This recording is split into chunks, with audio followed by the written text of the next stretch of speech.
guys, salam jubol. Ya, bagaimana kabar teman-teman semuanya, para penikmat sepak bola? Ya, sudah 1 tahun lebih 1 bulan Indonesia mengalami pandemi COVID-19 dan dalam rentan waktu tersebut banyak hal yang sudah berubah. Iya, termasuk saya sendiri sebagai pemilik akun channel ini. Pada awalnya saya tak berminat untuk membuat akun ini. Tapi karena saya merasa bahwa pandemi ini memukul kegiatan saya secara dahsyat, jadinya saya berpikir untuk membuat akun YouTube ini. Mana tahu jika sudah mencapai angka subscriber tertentu, saya akan mendapat keuntungan finansial. Ya, jadi itu alasan saya mengapa saya membuat akun YouTube ini. Dan ya, di bidang-bidang lain sudah banyak yang mengalami kerugian-kerugian, termasuk juga di bidang bisnis, di bidang perhotelan, di bidang event organizer. Banyak event organizer yang kemudian tutup atau bahkan beralih profesi atau beralih lahan bisnis dan lain sebagainya. Ya, tapi walaupun demikian banyak pula yang diuntungkan. Salah satunya adalah pihak provider internet yang tampaknya kewalahan dalam menangani pelanggan-pelanggan ini, karena semakin lama semakin banyak saja yang meminta layanan internet supaya ditingkatkan. Ya, jadi kita manfaatkanlah momen pandemi ini untuk kemudian meningkatkan diri kita manusia. Jadi saya tidak akan menyampaikan lagi pesan ibu itu, karena saya rasa sudah 1 tahun, seharusnya kita sudah paham, kita sudah mendengar, seharusnya juga kita sudah melaksanakannya. Jika belum, itu adalah sebuah kerugian yang cukup besar bagi kita. Oke. Tapi saya juga di sini ingin menyampaikan permohonan maaf yang sebesar-besarnya. Saya memohon maaf karena saya baru bisa aktif pada tanggal 3 Maret ini. Ya, bukan apa-apa. Dari bulan Februari sampai dengan bulan Maret, saya betul-betul kehilangan ide mau buat apa. Sekaligus saya juga menghadapi tantangan sebagai mahasiswa. Karena sekarang itu berlangsung perkuliahan online. Jadi saya sendiri terpaksa harus mengikuti perkuliahan online. Ya. Belum lagi dengan tugas-tugas yang begitu banyak. Bukan hanya saya sendiri sebagai mahasiswa, bahkan siswa-siswa di berbagai wilayah di Indonesia mendapatkan begitu banyak notif dari Google Classroom. Notifnya bukan notif, "Halo sayang, apakah sudah makan?" Atau apakah bukan tentang tagihan internet yang semakin membengkak, tapi justru malah notif dari guru kita tercinta yang sangat luar biasa, yang sangat berbaik hati lebih tepatnya untuk memberikan kita tugas. Jadinya kita pun harus dengan sukacita dan juga rela hati untuk mengerjakannya, sama seperti saya. Sehingga saya mohon maaf jika akun YouTube ini kemudian baru berkembang atau baru mengeluarkan video barunya sekitar 1 atau 2 minggu atau bahkan 1 bulan. Tapi saya usahakan juga supaya paling tidak 2 hari sekali video saya dapat terus diupload. Oke. Jadi itu saja sih permintaan maaf saya. Jadi kita langsung saja menyimak apa topik video kita hari ini, yaitu mengenai handsball. Iya, seperti yang kita ketahui, trending topik sekarang di persepak bolaan di dunia adalah mengenai pertandingan antara Chelsea dan juga Manchester United. Pertandingan itu baru selesai sekitar hari Minggu kemarin, ya. Sehingga kita masih cukup terbayanglah bagaimana kondisi permainan antara Chelsea dan juga MU. Mereka seakan-akan bermain latihan passing aja. Gak tahu mau kemana diarahkan bola itu. Semuanya main seperti anak fan football.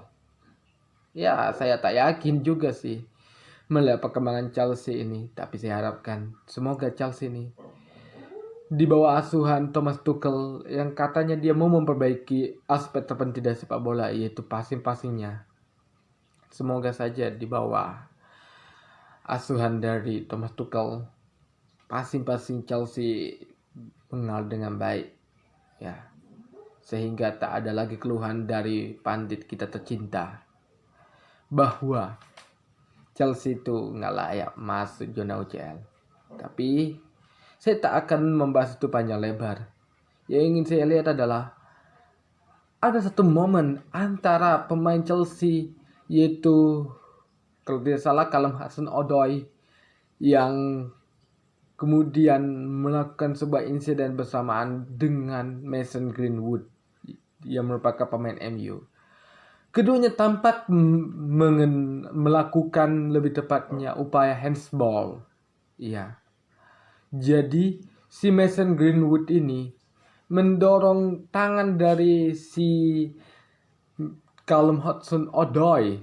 Jadi seakan-akan tangan dari Callum Hudson-Odoi mengenai bola. Tapi bila saya perhatikan juga, seandainya pun jika tangan Callum Hudson-Odoi ini kemudian secara cepat dibuat ke belakang, maka kemungkinan besar yang akan terkena offside, atau lebih tepatnya bukan offside sih, tapi handsball itu adalah Mason Greenwood. Tapi ya, wasit mengatakan bahwa itu tidak ada handsball, dan bahkan dia menunjuk insiden itu dilakukan seandainya itu handsball dilakukan oleh Callum Hudson-Odoi. Saya merasa bahwa sepertinya MU membeli voucher lagi tapi gagal. Syukur saja.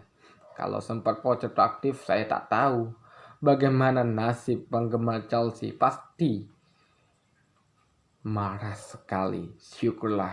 Tapi lagi pula, ya, masa pula gara-gara insiden kecil itu aja, ya, pelatih sekaliber Ole Gunnar Solskjaer mengatakan bahwa harus diberikan itu penalti.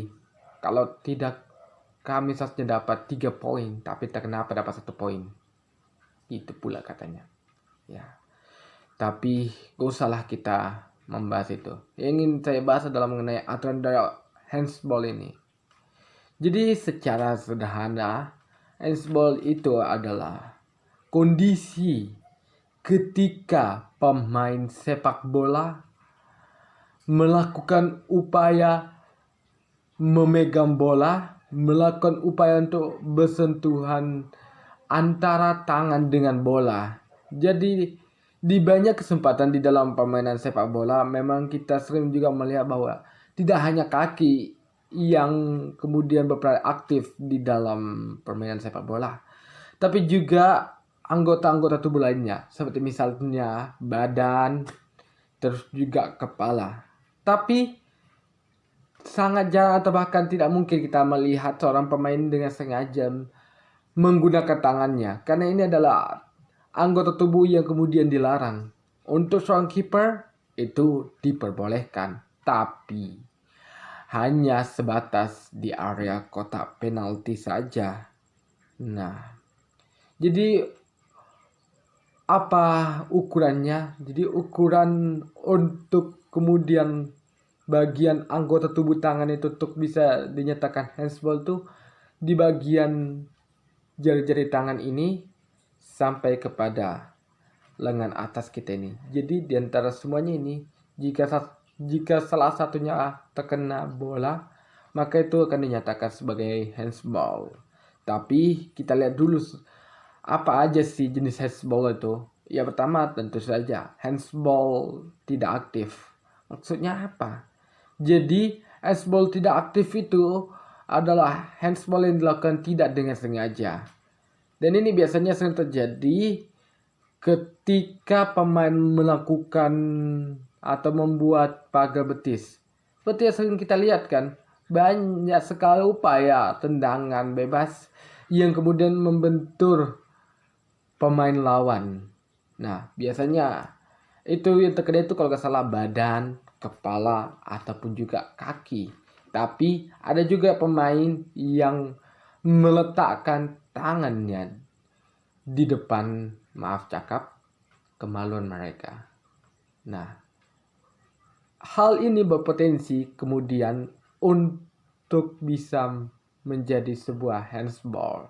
Tapi terkadang wasit mengatakan bahwa hal itu biasa aja, nggak perlu dikasih pelanggaran, apalagi sampai penalti. Karena kan itu ya handsball tidak aktif. Tapi saya tidak tahu peraturan sekarang. Tolong kasih tahu ya di kolom komentar. Apakah sekarang itu kalaupun handsball tidak aktif dapat pelanggaran juga atau tidak? Silahkan letakkan di kolom komentar. Lalu jenis yang kedua yaitu adalah handsball dengan aktif. Nah ini handsball yang wajib dikasih pelanggaran. Kenapa? Karena pemain dengan sengaja menggunakan tangannya atau kiper dengan sengaja keluar dari gawang dengan menggunakan tangannya berusaha menjauhkan bola. Ini biasanya mendapatkan pelanggaran jika terjadi di area bukan kota penalti, biasanya itu mendapatkan tendangan bebas ya. Tapi jika biasanya terkenanya itu di area kota penalti, langsung dikasih tendangan penalti. Tapi wasit juga berhak untuk mengeluarkan kartu kuning atau bahkan kartu merah. Kejadian jelas ini dapat kita lihat pada saat pertandingan Piala Dunia antara Uruguay dan Ghana di tahun 2010.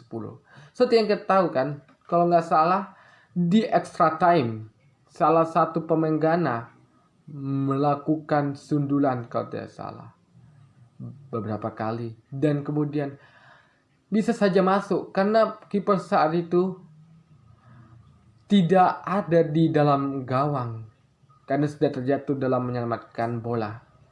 Jadi tinggallah dua pemain Uruguay. Salah satunya itu adalah Luis Suarez. Dia kemudian berinisiatif membuang bola dengan mengangkat tangannya, dengan menjangkaukannya, lebih tepatnya begini. Jadinya dia mendapatkan hukuman kartu merah.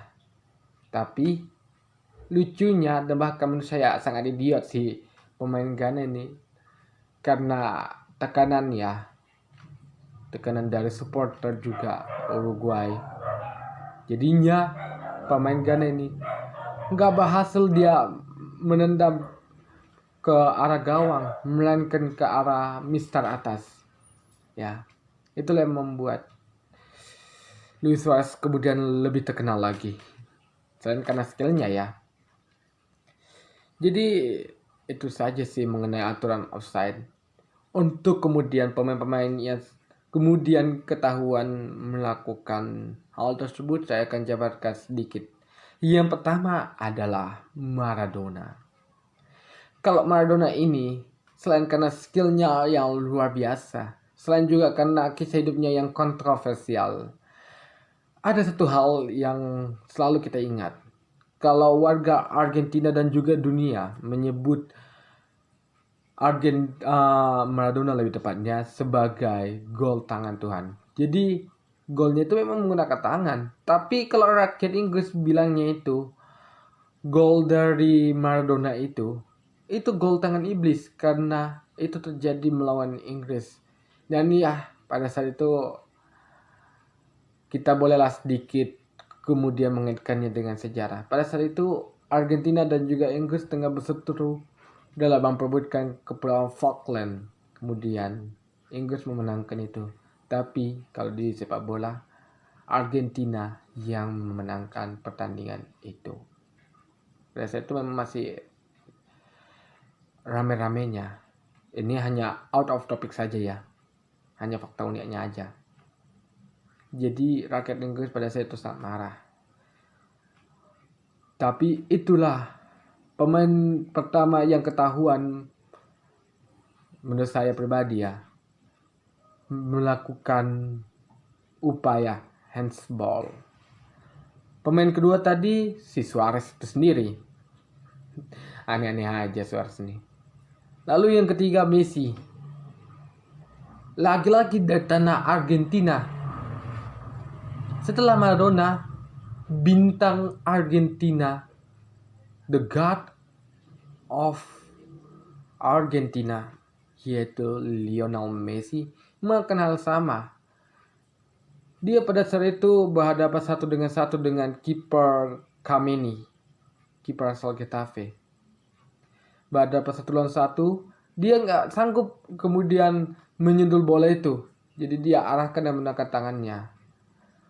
Pada saat itu memang keduanya menjulurkan tangan, sehingga dianggap bahwa Kameni lah yang dianggap melakukan upaya handsball atau upaya menjulurkan tangan, sehingga si wasit pun bilang gak ada pelanggaran, padahal jelas-jelas tangan Messi yang kemudian menjulur juga. Lalu yang keempat itu CR7. Kalau ini lucu juga sih, pemain setinggi Cristiano Ronaldo yang diketahui memiliki lompatan yang sangat-sangat luar biasa, ternyata juga pernah melakukan upaya handsball. Dan uniknya, ya, golnya itu gak disahkan, gak seperti Messi dan juga Maradona tadi. Karena ya, dia melakukannya itu di Real Madrid di tahun 2017. Jadi wajar dong pada tahun tersebut dia kemudian golnya itu nggak disahkan. Wajar, karena teknologi sudah semakin berkembang. VAR pada saat itu tinggal dicanangkan loh. Jadi kronologinya begini, umpan lambung sama temannya. Nah, Ronaldo melompat dengan gaya khasnya, melayang di udara. Tapi sayang, bolanya rupanya lebih tinggi dari gaya melayangnya itu. Jadinya dia menjulurkan tangannya. Gol. Dia hanya ketawa. Dia pikir nggak adanya wasit itu. Rupanya wasitnya jeli pula. Langsunglah nggak disahkan. Tapi ya waktu itu Ronaldo ketawa aja, nggak marah. Dan lanjut kita ke pemain berikutnya. Pemain ini bernama Kylian Mbappe. Lagi-lagi pemain terkenal melakukan upaya handsball yang lebih lucu lagi daripada Cristiano Ronaldo. Ya, Mbappe ini itu melakukan upaya mencetak gol. Tidak bisa. Dia terjatuh. Dan kemudian dia melihat bola di dekat dia. Tapi gak bisa dijulurkan dengan menggunakan kepalanya. Karena dia bukan Phil Jones. Jadi dia julurkan tangannya. Gol. Pemain lawan langsung teriak lah. Apa-apaan tuh Sid? Dia pakai tangan kok. Akhirnya wasitnya pikir. Betul juga apa mereka bilang. Jadilah gak jadi si Mbappe selebrasi. Dan ya syukur juga sih, lagi-lagi Mbappe hanya tersenyum saja. Dan ya, yang terakhir sampai saat ini saya ketahui yaitu pemain back asal Spanyol, yaitu Gerard Pique. Jadi ini kejadiannya di Piala Dunia lagi-lagi terjadi antar Spanyol versus Rusia. Pada saat itu terjadi kemelut di dalam kotak penalti karena ada pemain Rusia lebih tepatnya melakukan corner kick. Jadi terjadilah kemelut di dalam kotak penalti. Dan pada saat pemain Rusia menyundul bola, kena pula tangannya si Pique ini. Sengaja kurasa si Pique ini buat lindungi kepalanya supaya nggak jadi bahan meme seperti Marwan Fellaini. Saya rasa begitu. Jadi dibentangkan tangannya ke atas seperti ini, kena. Wasit lihat melalui VAR, betulan dikasihlah penalti, gol lah, 1-1 lah. Pada akhirnya Spanyol tersingkir. Sebuah backlog dari Pique. Ya, sudah sekitar 20 menit kita berbicara mengenai handsball ini sendiri dan juga mengenai kontroversi di balik aturan handsball ini. Semoga pengetahuan kita juga bertambah melalui video saya ini. Saya ucapkan juga ya, supaya kita selalu berhati-hati dalam melakukan segala sesuatu. Ada pesan terakhir saya berkaitan dengan trending topik minggu ini. Microsoft mengeluarkan surveinya dan menyatakan bahwa netizen Indonesia itu merupakan netizen terburuk pertama di Asia Tenggara. Saya tak habis pikir sebenarnya mengapa hal ini bisa terjadi. Kita sebagai warga yang dikenal cukup ramah kepada warga negara lain di media sosial ternyata tidak. Mengapa hal itu bisa terjadi?